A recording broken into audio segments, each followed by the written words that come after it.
तो ऐसे ही हमारे यहाँ भी अभी थोड़ी रुकावट के लिए फेल होगी, ठीक है। चलो ठीक है जी, हो गया।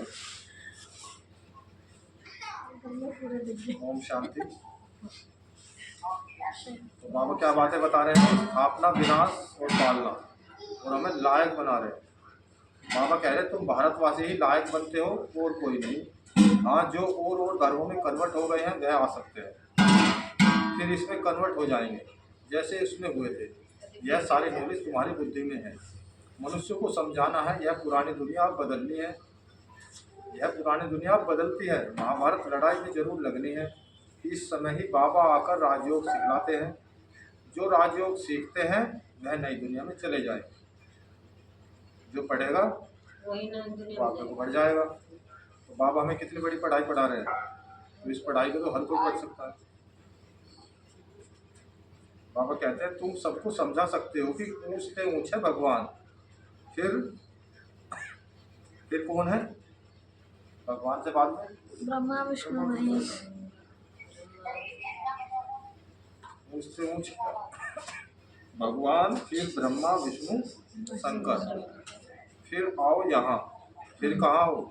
साकार सृष्टि पर। फिर ब्रह्मा विष्णु शंकर, फिर आओ यहाँ, ब्रह्मा सरस्वती, फिर आओ यहाँ अपने ज्ञान में, फिर आओ यहाँ। यहाँ पे कौन है? मुख्य है जगदम्बा, जगत पिता। ब्रह्मा सरस्वती से कहते हैं नहीं, वैसे भी ब्रह्मा और सरस्वती ने दुनिया के द्वारा दुनिया निर्माण करी। उधर मुस्लिम धर्म में कहते हैं आदम हुआ, और एडम ये कहते हैं ईसाई धर्म में। बात एक ये सारी कराने वाला कौन है? शिव बाबा। बाप आते भी यहाँ है ब्रह्मा के तन में, प्रजापिता ब्रह्मा तो यहाँ है ना। ब्रह्मा द्वारा स्थापना सूक्ष्म वतन में तो हो नहीं होगी, सूक्ष्म वतन में तो नहीं होगी ना। बाबा कहते हैं यहाँ ही होती है। यह व्यक्त से अव्यक्त बन जाते हैं। ब्रह्मा बाबा व्यक्त से शरीर छोड़ने के बाद अव्यक्त बन गए, फरिश्ता बन गए। यह राजयोग सीख फिर विष्णु के दो रूप बनते हैं। वर्ल्ड की हिस्ट्री ज्योग्राफी समझनी चाहिए ना, मनुष्य ही समझेंगे। बाबा कह रहे मनुष्य तो समझेंगे और तो कोई नहीं समझ सकता, जानवर इत्यादि। वर्ल्ड का मालिक ही वर्ल्ड की हिस्ट्री ज्योग्राफी समझा सकते हैं, और जो वर्ल्ड का इस दुनिया का मालिक होगा वही समझा सकते हैं, वही समझा रहे हैं। बाबा कहते हैं वह नॉलेजफुल पुनर्जन्म रहित है। यह नॉलेज किसकी बुद्धि में नहीं है, परखने की भी बुद्धि चाहिए ना। तो आप हमने परखा है सबने, तो बाबा कह रहे तुम्हारी बुद्धि अच्छी है, तुमने परख लिया, बाबा को पहचान लिया। बाबा कहते हैं कुछ बुद्धि में बैठता है या ऐसे ही है? कुछ बुद्धि में बैठता है या ऐसे ही है? बैठता है। नमज देखनी चाहिए। बाबा कहते हैं एक अजमल खान नामी ग्रामी वेद होकर गया। नामी ग्रामी वेद थे कोई अजमल खान, वो जो नमज देख के बता देते थे कि भाई क्या बीमारी है। पहले थे ना ऐसे वेद। वैद्यनाथ होगा, वैद्यनाथ।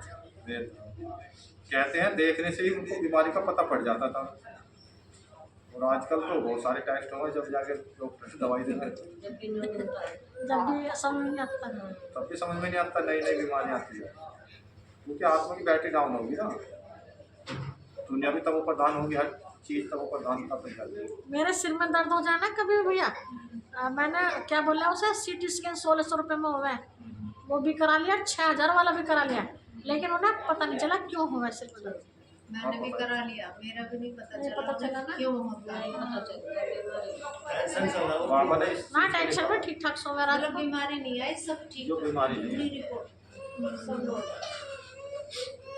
अब बाबा कहते हैं अब तुम बच्चों को भी समझना चाहिए कि यह लायक है या नहीं है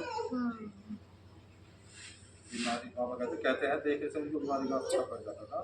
अब आगे बाबा कह रहे बाप ने बच्चों को ज्ञान का तीसरा नेत्र दिया है, जिससे तुम अपने को आत्मा समझ बाप जो है जैसा है उसको उसी रूप में याद करते हो। परंतु ऐसी बुद्धि उनकी होगी जो पूरा योगी होंगे, जिनकी बाप से प्रेरित बुद्धि होगी। सब तो नहीं है ना, एक दो के नाम रूप में लटक पड़ते हैं। बाप कहते हैं प्रीत तो मेरे साथ लगाओ ना, बाबा कह रहे प्रीत मेरे साथ लगाओ। माया ऐसी है जो प्रीत रखने नहीं देती। माया भी देखती है हमारा ग्राहक जाता है तो एकदम नाक कान से पकड़ लेती है। हमारा ग्राहक जा रहा तो पकड़ लो, पकड़ ली। हमारी दुकान छोड़ के जा रहा है। पहले ये बात मार लें। माया भी देखती है हमारा ग्राहक जाता है, माया भी देख रही ना हमें कि हमारा ग्राहक जा रहा है, तो कुछ ना कुछ वो भी हथकंडा आजमाएगी। फिर जब धोखा खाते हैं तब समझते हैं माया से धोखा खाया। इसलिए सावधान करते रहते हैं बाबा। माया जीत जगत जीत बन नहीं सकेंगे, उच्च पद पा नहीं सकेंगे, इसमें ही मेहनत है। श्रीमत कहती है मामे कम याद करो तो तुम्हारी जो पतित बुद्धि है वह पावन बन जाएगी। बाबा कहते हैं जो तुम्हारी पतित बुद्धि बन गई वो पावन बन जाएगी। परंतु कईयों को बड़ा मुश्किल लगता है। इसमें सब्जेक्ट एक ही है, अल्प और बे। अल्प माने परमात्मा, बे माने बादशाही। बस 2 अक्षर भी याद नहीं रह सकते। बाबा कहते हैं बस 2 अक्षर भी याद नहीं कर सकते हैं। बाबा कहे अल्प को याद करो, फिर अपनी देह को, दूसरे की देह को याद करते रहते हैं। बाबा कहे अल्प को याद करो, फिर अपनी देह को या दूसरे की देह को याद करते हैं। बाबा कहते हैं देह को देखते हुए तुम मुझे याद करो। भले देह को देख रहे हैं लेकिन सामने उसमें देह में बैठी हुई तो आत्मा है।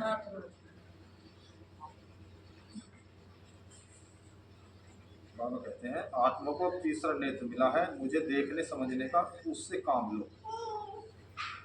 तुम बच्चे अभी त्रिनेत्री त्रिकालदर्शी बनते हो, परंतु त्रिकालदर्शी भी नंबरवार है।